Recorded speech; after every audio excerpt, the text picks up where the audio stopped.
मतलब जिसने शो को बनाया है उसी ने शो को डुबाया भी है। इवन असित मोदी पर सेक्सुअल हरासमेंट एंड मिसबिहेवियर के एलिगेशन भी लगे हैं। और एक एक्टर ने तो ये भी बोल दिया है कि जैसे ही शो की शूटिंग खत्म होती है कोई भी एक्टर किसी से बात भी नहीं करता। और ये चीज यहीं पे खत्म नहीं होती। दिलीप जोशी यानी कि जेठालाल ने असित मोदी के कॉलर पकड़े थे। इस शो ने हमें हंसाया तो है लेकिन बिहाइंड द टीवी इसने एक्टर्स को रुलाया भी है। और इस शो की बिहाइंड द स्टोरी इतनी ज्यादा डार्क है कि आप सुनने के बाद शॉक हो जाओगे। तारक मेहता का उल्टा चश्मा, जिसने हमारा पूरा बचपन एंटरटेन किया है, जिसके कैरेक्टर्स हमें अपने घर के लोगों जैसे लगते थे और जिसके साथ हमने सालों तक हंसी मजाक और खुशियां के पल बिताए। लेकिन टीवी पे दिखने वाली ये दुनिया असल में बहुत ही ज्यादा अलग है। मतलब जिस शो को हम हंसते हुए देखा करते थे आज वही शो कंट्रोवर्सी से घिरा हुआ है। लेकिन ऐसी क्या चीज हो गई जिसके कारण गोकुल धाम सोसाइटी का पूरा एंड हो गया। वैसे खड़ी थी, उन्होंने मेरे को बोला तुम्हारे होठ ना बड़े सुंदर है, ऐसा लगता है पकड़ के किस कर लो। लेकिन सबसे पहले हम बात करते हैं असित मोदी के बारे में। ये वही इंसान है जिसने इस शो को क्रिएट किया है और सालों तक ऑडियंस के सामने प्रेजेंट किया है। लेकिन पिछले कुछ सालों से असित मोदी पर इतने सीरियस एलिगेशन लगे हैं जिसे देखने के बाद विश्वास नहीं होता है कि ये एक बड़े शो का डायरेक्टर है। और एलिगेशन ऐसे वैसे नहीं थे, मतलब मिसबिहेवियर, शूटिंग होने के बाद एक्ट्रेसेस को गलत तरीके से टच करना, इवन पेमेंट डिले जैसे एलिगेशन लगे हैं। और ये बातें सिर्फ इंटरनेट पे चलने वाले रूमर नहीं बल्कि ये रियल लाइफ में हुए हैं। और इस चीज को बताया है जेनिफर मिस्त्री ने, मतलब जो शो में रोशन सोडी का कैरेक्टर निभाती थी। जेनिफर ने असित मोदी पर बहुत ही ज्यादा सीरियस एलिगेशन लगाए हैं। बिल्कुल, जब मैंने सीरियल ज्वाइन किया था तो उन्होंने मेरे को बोला था कि तुम पारसी हो, तुम ड्रिंक तो पीते हो, करती होगी। मैंने कहा हाँ सर। बोले क्या पीते हो? मैंने कहा विस्की। तो खूब हंसे, अरे तुम तो बड़ी बिंदास हो, विस्की बोलते हो। तो मुझे हमेशा बोलते थे अरे आ जाओ विस्की पीते। मस्ती मस्ती मस्ती मस्ती में थोड़ा ऐसे हाथ ऐसे करते थे। तो 2-3 बार उन्होंने ऐसे गाल खींच के मेरे को बोला तुम हंसते हो, बड़ी क्यूट लगती हो, ऐसी हंसते रहा करो। लेकिन मुझे जो लगता है सिंगापुर जो हम गए तो उनको ऐसा लगा कि अभी तो ये आउट ऑफ इंडिया है और इसका हस्बैंड भी नहीं है, कोई नहीं है आउट ऑफ इंडिया। तो ये 8 मार्च को उन्होंने मेरे को बोला अभी आज तो एनिवर्सरी खत्म ना, आज तो कोई गिल्ट नहीं, आ जाओ रूम में विस्की पीते हैं। मैं ऐसे खड़ी थी, उन्होंने मेरे को बोला तुम्हारे होठ ना बड़े सुंदर है, ऐसा लगता है पकड़ के किस कर लो। मतलब ये सारी चीजें सुनने के बाद विश्वास नहीं होता है, लेकिन एक्टर ने इस चीज को खुद से बताया है। जेनिफर के अकॉर्डिंग असित मोदी उनके साथ कुछ ऐसे ही बातें करते थे और ऑनेस्टली अगर वर्क प्लेस पर कुछ ऐसा होता होगा तो इससे ऑब्वियस है कि कोई भी एक्टर अनकंफर्टेबल फील करेगा ही। और इस चीज को नॉर्मल बिहेवियर में हम कंसीडर कर भी नहीं सकते। मतलब सामने वाला कितना भी ज्यादा पावरफुल हो उसे ये सब चीजें तो नहीं करना चाहिए। और जिस पोजीशन पर असित मोदी थे उन्हें तो ये बिल्कुल भी नहीं होता है। लेकिन एक लॉजिकल सवाल जरूर आता है, हो सकता है कि जेनिफर झूठ बोल रही हो और इस चीज को कम्प्लीटली इग्नोर करा जा सकता है क्योंकि इन सब चीजों का कोई भी प्रूफ नहीं है। लेकिन असली प्रॉब्लम तो तब क्रिएट हुई जब एक और TMKOC की एक्ट्रेस ने कुछ इस टाइप के सिमिलर एलिगेशन असित मोदी पर लगाए हैं और उस एक्टर का नाम था मोनिका भदौरिया। असित मोदी जी ने मुझे लाइन बोली कि मैं तुम्हें बाहर कहीं काम नहीं करने दूंगा और चाहे तो छोड़ के देख लो, तुम्हारी कितने बॉयफ्रेंड हैं, तुम सिंगल तो हो ही नहीं सकती हो, तो तुम अभी किसके साथ से आ रही हो, कौन तुम्हारे साथ था, क्या था, मैं उनके साथ हूँ। मे बी वो सच हो सकते हैं, कोई डाउट नहीं है। मुझे उनके ऊपर कि मिस्टर मोदी के ऊपर कोई लगाए हुए हैं उन्होंने आरोप, वो गलत हो सकते हैं, सही हो बिल्कुल हो, क्योंकि वो है ही उस टाइप की।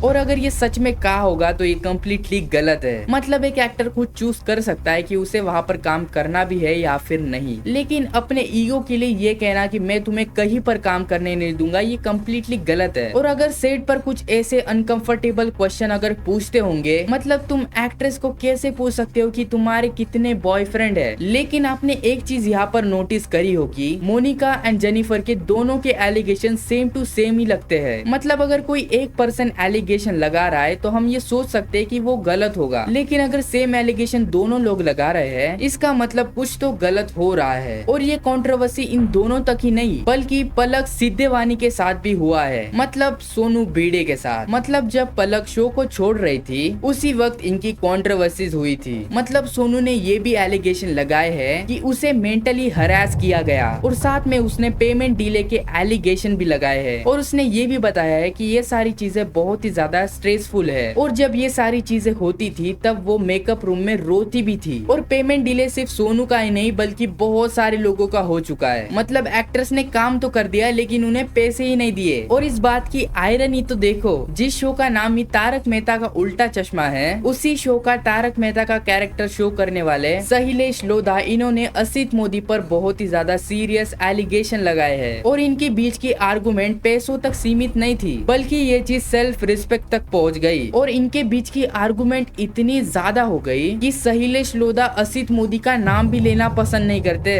उनका फोन आया जिस दिन वो शायद टेलीकास्ट होने वाला होगा उसके एक दिन पहले, और आप कैसे गए वहाँ पे? उनका मतलब कि प्रोड्यूसर शो के। आप असित मोदी का नाम नहीं लेते हैं जी, सार्वजनिक रूप से? मतलब तारक मेहता का उल्टा चश्मा के प्रोड्यूसर असित मोदी। उन्होंने आप बताओ प्रोड्यूसर बात की थी ना? अरे मुझे अपने दर्शकों को स्पष्ट करना होता है, असित मोदी की बात कर रहे हाँ, हैं वो आप? जो प्रोड्यूसर है उनका।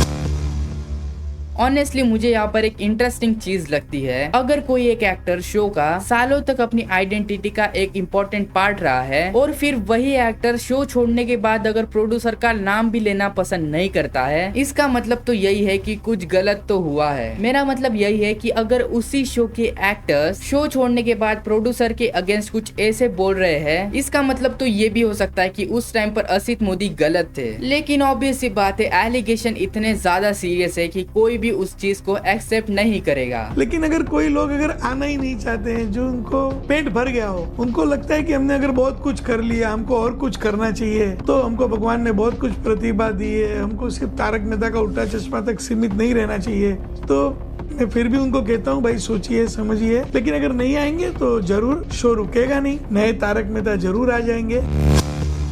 अब भाई हमने इन सारे एक्टर्स और असित मोदी के बीच वाली आर्गुमेंट तो देख ली है एंड अब इस चीज को थोड़ा सा साइड रखते हैं। लेकिन अब जो मैं चीज बताने वाला हूँ उससे सुनने के बाद तो विश्वास होता ही नहीं है। मतलब जेनिफर मिस्ट्री ने अपने इंटरव्यू में ये कहा है कि दिलीप जोशी यानी कि जेठालाल ने असित मोदी के कॉलर पकड़ लिए। मतलब भाई इतना क्या ही सीरियस हो गया होगा जिसके कारण भाई जेठालाल ने सीधा कॉलर ही पकड़ लिए। हांगकांग में बहुत खराब लड़ाई हुई थी, पूरे पब्लिक के बीच में बहुत जम के चिल्ला चिल्ला के लड़ाई हुई थी। दिलीप जी ने आसिफ जी की कॉलर पकड़ ली थी। लेकिन इस चीज पर जेनिफर ने डायरेक्टली बोला है कि उसने अपने आंखों से नहीं देखा है, लेकिन जो टीम्स के मेंबर थे जो कि जेनिफर के भी बहुत ही ज्यादा क्लोज थे, उन्होंने उस चीज को देखा है एंड जेनिफर को बताया है। लेकिन भाई रिपोर्ट्स के अकॉर्डिंग दिलीप जोशी ने इस चीज को कम्प्लीटली फॉल्स बोला है। मतलब इस चीज को कम्प्लीटली डिनाई किया है कि वहाँ पर कोई भी ऐसी फाइट नहीं हुई थी। अब भाई ये दोनों चीजें सुनने के बाद बहुत ही ज्यादा कंफ्यूजिंग फील होता है, लेकिन इसके पीछे की क्या सच्चाई है किसी को नहीं पता। लेकिन ये कंट्रोवर्सी कुछ एक्टर के बीच में ही नहीं थी, बल्कि कुछ सालों पहले TMKOC के सेट को लेकर CID के एक्टर दयन शेट्टी ने ये बोला है कि जैसे ही शो की शूटिंग खत्म होती है कोई भी एक्टर किसी से बात भी नहीं करता। और एक शो है जिसको मैं मेंशन नहीं करूंगा, माना मतलब बहुत ही पॉपुलर कॉमेडी शो है, तो हम लोग क्या एक्सपेक्ट करते हैं कि कॉमेडी शो है तो इनका सेंस ऑफ ह्यूमर जबरदस्त होगा, वो जो एक्टर्स है वो हमेशा कॉमेडी करते होंगे। बट वहां पे जाने के बाद जब हम लोग उनके साथ, हमारा इंटीग्रेशन था और हम लोग उनके साथ काम कर रहे हैं, और जैसे कॉमेडी का जो भी लोग करते थे खत्म हुआ, सब सीरियस फेस, ना एक दूसरे को देख रहे हैं ना कुछ बात कर रहे हैं, वो अपने कमरे में गया, ये अपने कमरे में गया, वो अपने कमरे में गया। और दयन शेट्टी की इस बात को सुनकर एक चीज तो क्लियर हो जाती है कि जैसा हमें टीवी पे दिखाया जाता है जरूरी नहीं है कि वो रियल लाइफ में भी वैसा ही हो। मतलब भाई रियलिटी में भी ये एक्टर्स लोग एक्टिंग करते ही है, और इसका मतलब डायरेक्टली ये चीज समझ में आ जाती है कि शो का जो इन्वायरमेंट पहले था अब वैसा इन्वायरमेंट अब तो बिल्कुल भी नहीं है एंड ना ही ये फिर से कभी डेवलप हो सकता है, क्योंकि जब ये चीजें टूट जाती है तो इसे जोड़ नहीं सकते। और दयन शेट्टी ने जो भी चीज बोली है वो कम्प्लीटली ट्रू है, क्योंकि कभी कभी सेट पर कुछ एक्टर्स को जितनी रिस्पेक्ट डिजर्व करते हैं उतनी उनको बिल्कुल भी मिलती ही नहीं है। और इस चीज का जाना माना एग्जाम्पल है तनुज महाशाबड़े यानी कि हमारे अय्यर। अय्यर जी को आइए साथ में साथ में साथ में साथ में साथ में।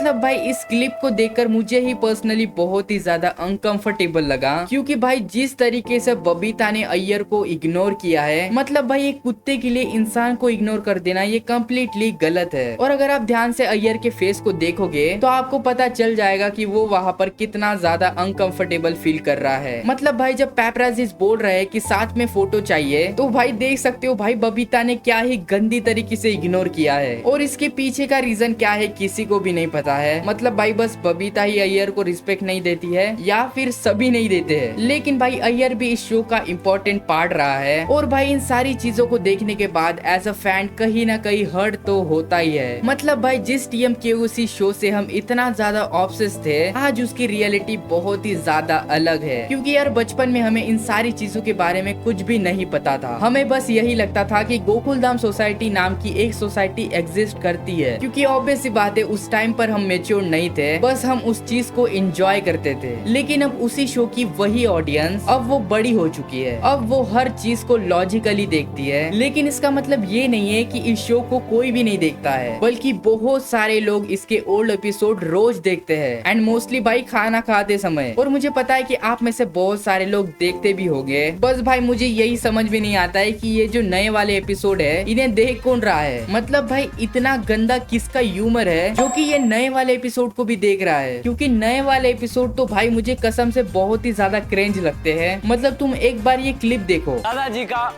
लाडला टप्पू, माँ का दुलारा टप्पू और पापा की आंखों का तारा टप्पू, आप सबका चहीता टप्पू, गोकुल धाम का नटखट टप्पू। मतलब भाई ये कौन सा बवासीर ये लोग बना रहे हैं। बाय द वे ये 27 ईयर ओल्ड है भाई। अगर इस चीज को कोई बच्चा भी देखेगा ना क्रेंज बोल देगा। मतलब भाई इस शो में अब कुछ भी चल रहा है। इसमें बच्चों को टास्क दिए जाते हैं